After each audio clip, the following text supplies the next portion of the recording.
سلام فانو إير تي في أبن مكتال تركبوا كبراتن كرمان كم يتعلو لهم صلست شعات سنة فرق معلت فرعان سلالو زيناتات وشت نوزعنا نهو زينات زغرب لكم لو هم تخلي كتكاتلنا بخبرن دعدهم كدما أرست زينة كقدم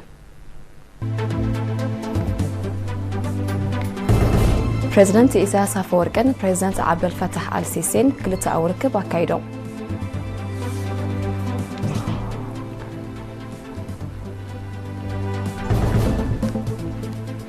إرترا أب شامناي وعلى زوباوي تكنيكاوي أمخاري كوميتة عنا مبرا أفريقيا تساتفا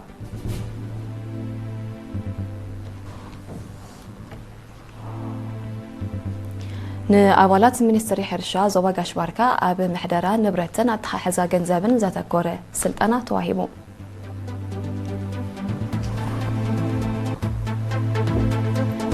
إيرانن إسرائيلن زجمرو حدش ملوات متقعتتات كم زوان زفو حبيرن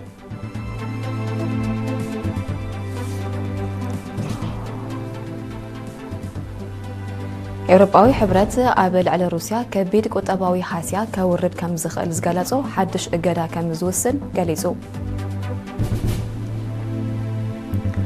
تشاينان سمين كوريان استراتيجيكاوي شركنتن نمسفح زخلن سممعات تفراريمن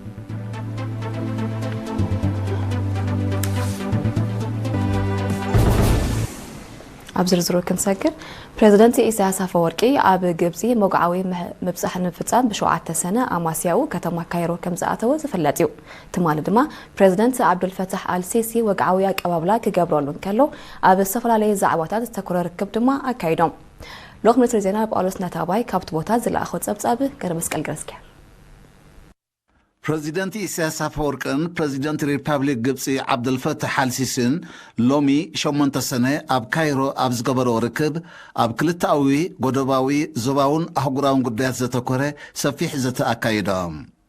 أب كلتاو زمدناتات بريزيدنت إساسن بريزيدنت السيسن تاريخاون حونتاون زمدنا إيرتران جبسن نابزبرخي نامتحبار مدرخ كبرخ أمديات قطبا بوليتيكان ديبلوماسن چبوس سقومتات كوسر بمسارات استقبر مردان استوز حسم معن أبهاب تعسى كمون أب تحت غرصي ودباتن مقعزيان عطوب نتفزات ككايد نزمل كتم أكلات ممح سراحيبام بريزيدنت إساسن بريزيدنت السيسن بزي كازي أبزوباك أيح بحري ماكلاي مبراغ كرنا أفريقان علمن حبراوي أقداس نتاب زلوهم قطباوي بوليتيكاوي دبلوماسيون صدتاون قدياتن معبالساتن بعمق وساتيوم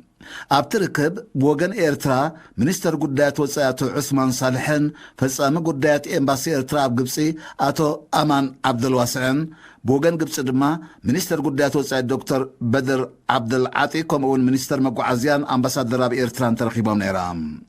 إذا كم زيلن كله منستر عثمان صالحن منستر بدر عبد العاطي نابز قبرو ركب أبزرزرن مسرح تقبارن نايتي بريزيدنت إساسن بريزيدنت السيسن زتزارر بلو زعبتات زتكوري زرربا كايدام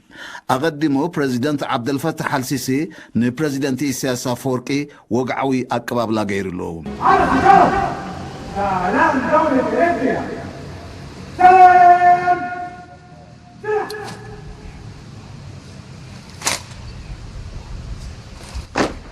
أبتي أبسعتات فرق معالتي أبيت منغستي ألأت حدية استقبره بناي كبر سلام تنسل في نستسنية سنة سرعات هقراوي مزامر إيرتران قبس انت زميرو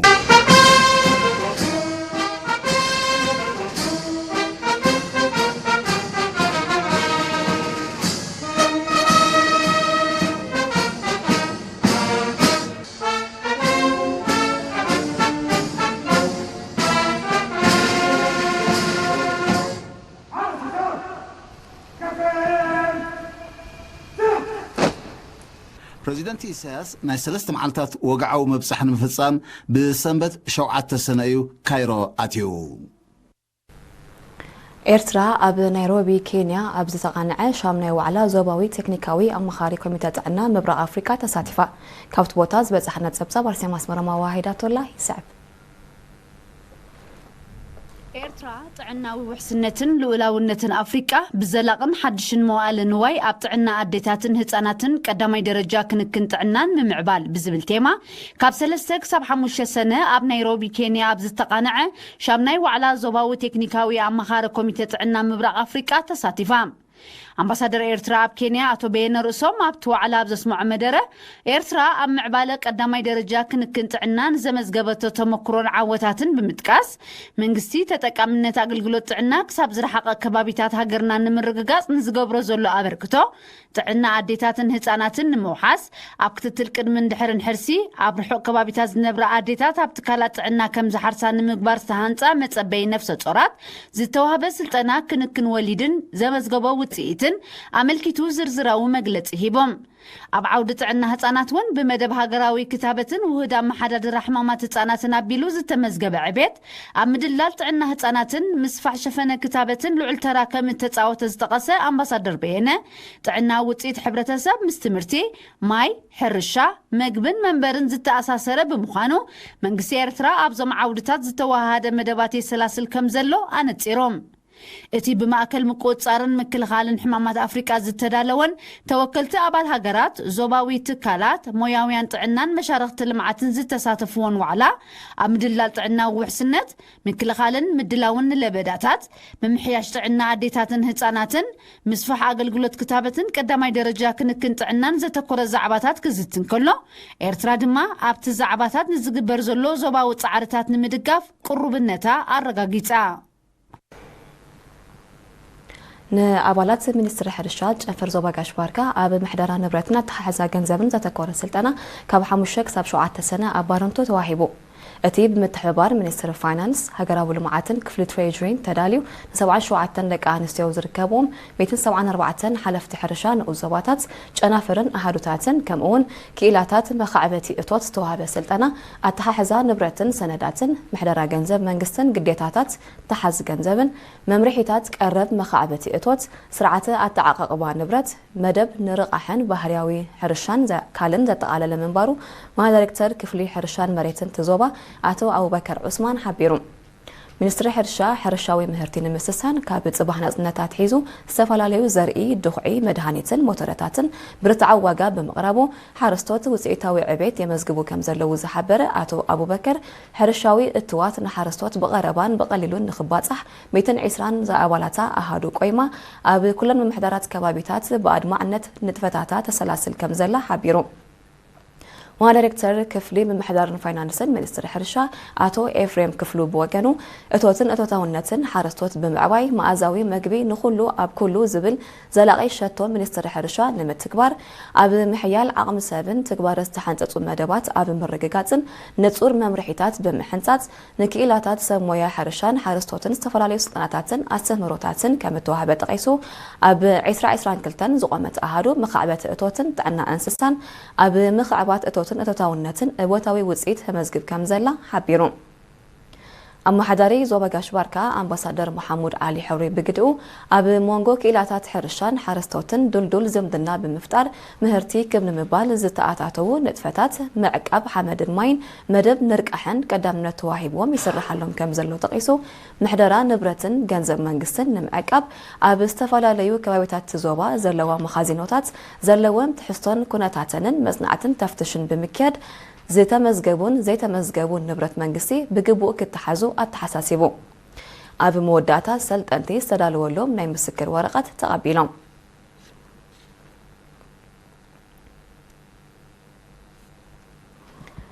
ካብ ትምስረት 27 ዓመታት ኣውፂራ ዘላ ቤት ትምህርቲ ሕርሻን ቴክኒክን ሓጋዝ በብዓመቱ ብርክት ዝበሉ ሞያውያን ብምፍራይ ኣብ ልምዓት ሃገር ተዋፍር ጸኒሓ كم أكلناتو دما بشدوش سنة 26 تمهارو بسرتيفيكيت مريقالا وكير اينا سمر ايوب نزدالو تصابصابه ياسين صالح كاربوي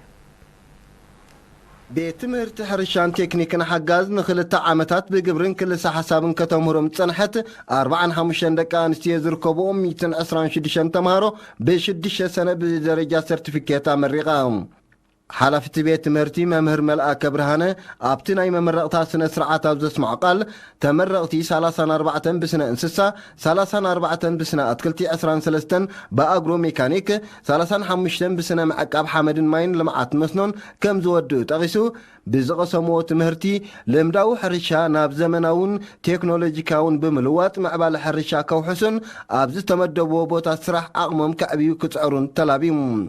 ኣብ ሚኒስትሪ ትምህርቲ ዋና ዳይሬክተር ክፍሊ ቴክኒካውን ሞያውን ትምህርትን ስልጠናን ኣቶ ተስፋይ ሲምቦጎኑ ንተመረቕቲ ዮሃና ድሕሪ ምባል ዘቐሰምዎ ትምህርቲ መፈለ መንበር መዛዘሚ ከም ዘይኮነ ተረዲኦም ሞያዊ ዓቕምተቶም ብቐጻሊ ስራሕን ምርምርን ከማዕብልዎን ኣብ ልምዓት ሃገሮም ብዘይተጉላባነት እጃሞም ከበርክቱን ከም ዝግባእ ገሊጹ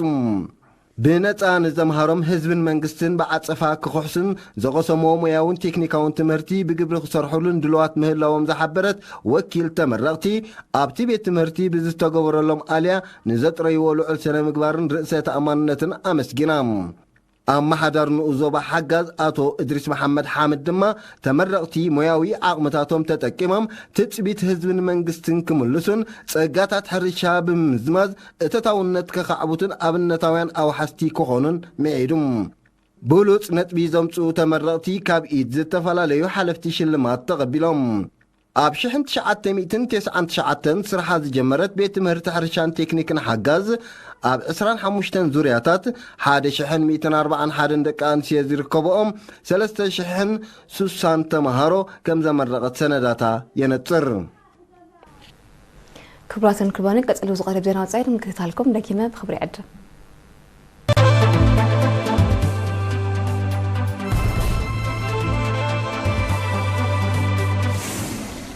أم زينة وتسايكن سكر إيران إسرائيل زجمروا حدش ملوات متقعدتات كم زوانزفوا حبيرا بريزنت دونالد ترامب إسرائيل قبل إيران تكايدو دبدب بهتوس دو كتبلو دحر متصوعين كلتين هاجرات نتين مونزاف سقمتي وسيدان يخون بر إسرائيل قبل ليبانوس تكايدو دبدب مستقصلو قبل علي علاماتها زكايدو دبدب كم زسفحو حلوة ثورة إيران أتنكي سممع مقراس تخصي قبل على ليبانوس زكاية تصابوتات دون مبال زتقالل كخون كم زقبايو منقسي إيران كقلت تسانيحهم إيران إسرائيل بشمونت سنة من لوات متقعتي دحر مكيادا كهدئ تسفا تنبير لو تسانيحك لولا وزوبا ماكلا مبرا مليسو كخرر كم زخيلي وتأميتو أوروباوي حبرت قبل على روسيا كبيد قطباوي حاسيا كورد كم زخيل زغلصو حدش اجدا كم زوسن حبيرو اتاكدا ن8 تكالاتن والكسباتن علامه كم زغبر استقاساتي حبرت قبل على قطبا روسيا ناي بليونات دولار كسارا كم زسعب اميتو اتسقمتي مغشاتات زعقتن نواي زدسكلن مخانو بمتقاسكا ابزمت قربا غزي كم زتغبر افليتو ازي توطينو زلو سقمتي تغبراوي انتخوينو ايروباوي حبرت قبل على روسيا زتلقى مبل 21 زوريا اجدا كخونيو روسيا تموتاتاني زبلتو ملاش كمتهبلو تقلص لزلا زي مقداو كلتيوم وغانات مليسو كخرر كم زخل يتقاس ايروباوي حبرت كويناتي كرين زخف انفت كحز تراو يتصاوت كم زلو ننقسي روسيا كوقست اني حلو هزبايت ريبابليك تشاينا نسمين كوريان استراتيجيكاوي شركتنتن لمسفح زخلن سممعات تفراريمن التسممعات بشومونتن شعتن سنة اب سمين كوريا عودت زفتسمه بريزيدنت شي جين بينغ مثل بريزيدنت كيم جونغ اون اب كتما بيونغ يانغ اب زكايد وزرربي تبصحو كلتين هاجرات اب صلاتات نقدي وفري حرشا تكنولوجي تحت قرصن مغعازيان زصنحن متحققاز بعينتن متنن نمسفح كم زسرحه اب تركب افليطن بزيكازي كلتين هاجرات اب موحاس لؤلاونتن زتكوره ناي متحببار وعل كتيمن كما اكلت وعل كلتين هاجرات نتي اب سوسان حدن زختمو ناي مكلخال سممع كعمقو مخانن افليطنا لوا بريزنت تشاينا شي جين بينغ اب سمين كوريا مبصح كفتم اب وفتي 7 عامات ازي نفلما مخانو صبصبات يردو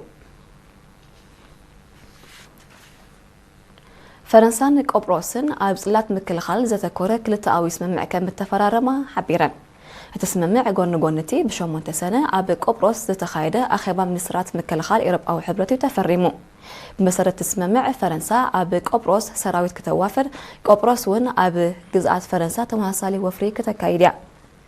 بزيكازي كلتين هاجرات سروع حبراوي وتهدراوي لمنبدن ጸጥታዊ ምምኽኻርን ከካይዳ ሙኻንን ኣብ ስምምዕ ተጠቂሱሎም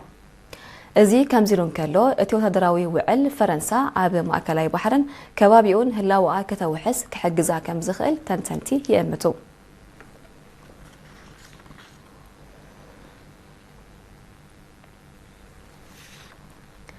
መራሕቲ ፈረንሳ ብሪጣንያን ጀርመንን ኩናት ዩክሬን ደው ንምባል ኣብ ሞንጎ ፕሬዚደንት ቭሎዲሚር ዘለንስኪን ፕሬዚደንት ቭላድሚር ፑቲንን ቀጥታዊ ዝርርብ ክካየድ ንዝቐረበ እማመ ከም ዝድግፍዎ ገሊጾም እዚ ዝተሓበረ ቀዳማይ ሚኒስትር ብሪጣንያ ኬር ስታርመር ፕሬዚደንት ፈረንሳ ኢማኑኤል ማክሮንን ቻንስለር ጀርመን ፍሬደሪክ ሜርዝን ብሸውዓተ ሰነ ምስ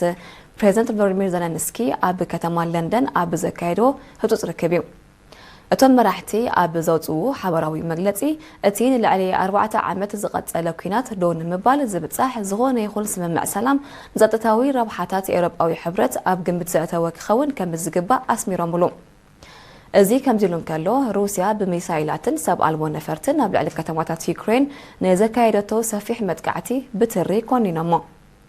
ፕሬዚደንት ዘለንስኪ ነቲ ንልዕሊ 4 ዓመት ዝቐጸለ ኩናት ደው ንምባል ኣብ ሳልሰይቲ ሃገር ናይ ገጽ ንገጽ ርክብ መራሕቲ ክካየድ ዝሓትት ናይ ጽሑፍ መልእኽቲ ብ4 ሰነ ናብ ፕሬዚደንት ፑቲን ከም ዝለኣኸ ዝዝከር እዩ ይኹን እምበር ፕሬዚደንት ሩስያ ቭላድሚር ፑቲን ኣብዚ እዋን ምስ ፕሬዚደንት ዩክሬን ቮሎዲሚር ዘለንስኪ ብኣካል ተራኺቡ ክዘራረብ ዘኽእሎ ምኽንያት ከም ዘይብሉ እዩ ሓቢሩ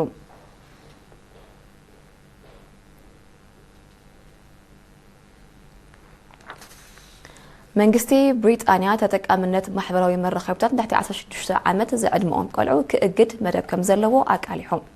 እቲ ኣብ ውሽጢ ዝመጽእ 10 መዓልታት ወግዓዊ ክኸውን ትጽቢት ዝግበረሉ ስጉምቲ ንቆልዑ ካብ ኣወላፍን በራዝን ትሕዝቶ ምትላልን ዝሓዘ ሓበሬታ ንምክታእ ዝዓለመ ከም ዝኾነ ተገሊጹሎ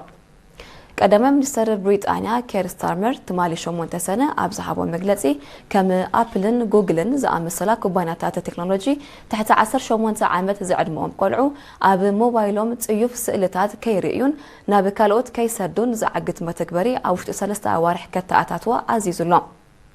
እተን ኩባንያታት ኣብ ውሽጢ እዚ ዝተዋህበ ናይ ግዜ ገደብ ነቲ ትእዛዝ ምስ ዘየተግብርኦ ብቢልዮናት ዝቑጸር ገንዘባዊ መቕጻዕቲ ክብየነለን ምዃኑን ኣብ ልዕሊ ሓላፍነተን ገበናዊ ተሓታትነት ዘስዕብ ሓድሽ ሕጊ ከም ዘተኣታቱን ቀዳማይ ሚኒስትር ስታርመር ኣጠንቂቑሎም ኣውስትራልያን ፈረንሳን ተሕቲ 16 ዓመት ዝዕድመኦም ቆልዑ ማሕበራዊ መራኸቢታት ከይጥቀሙ ንዝኸልክል ሕጊ ከም ዘጽደቓ ዝዝከር ኮይኑ ስጳኛ ድማ ኣብ ቀረባ ግዜ ተመሳሳሊ ስጉምቲ ክትወስድ ምዃና ኣፍሊጣላ ፖላንድ እውን ተሕቲ 15 ዓመት ዝዕድመኦም ቆልዑ ማሕበራዊ መራኸቢታት ከይጥቀሙ ክትከልክል ምዃና ኣብ መወዳእታ ዝሓለፈ ወርሒ ለካቲት ምሕባራ ዝዝከር እዩ ሓያሎ ሃገራት ተመሳሳሊ ስጉምቲ ንምውሳድ ዘኽእል መስርሕ ኣበጊሰን ከም ዘለዋ ጸብጻባት የረድኡ ማሕበራዊ መራኸቢታት ጎኒ ጎንቲ ሓበሬታዊ ሞያውን ማሕበረ ቁጠባውን ረብሓታቱ ኣብ ቆልዑ ኣሉታዊ ሳዕቤናት እናዓበየ ይመጽእ ከም ዘሎ ክኢላታት ይጠቕሱ ክቡራትን ክቡራን ዘነቅድ ንዛምና ኣርስታቱ ክደግመልኩም ፕሬዚደንት ኢሳያስ አፈወርቅን ፕሬዚደንት ዓብዱልፈታሕ አልሲሲን ክልተኣዊ ርክብ ኣካይዶም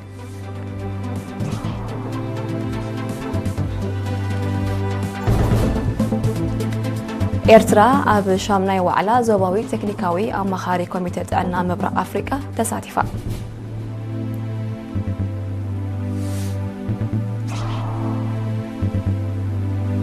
ንኣባላት ሚኒስትሪ ሕርሻ ዞባ ጋሽባርካ ኣብ ምሕደራ ንብረትን ኣተሓሕዛ ገንዘብን ዘተኮረ ስልጠና ተዋሂቡ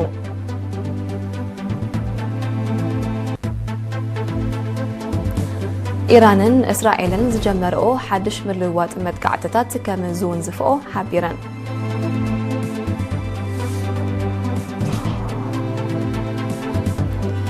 ኤውሮጳዊ ሕብረት ኣብ ልዕሊ ሩስያ ከቢድ ቁጠባዊ ሃስያ ከውርድ ከም ዝኽእል ዝገለጾ ሓድሽ እገዳ ከም ዝውስን ገሊጹ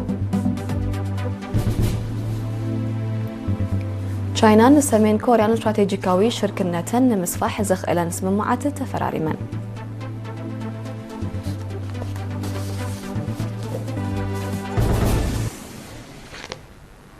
نمكتال كل مسكت مشرف مدبات إير تي في كحد جوكمي بوجنيجن برخمالتي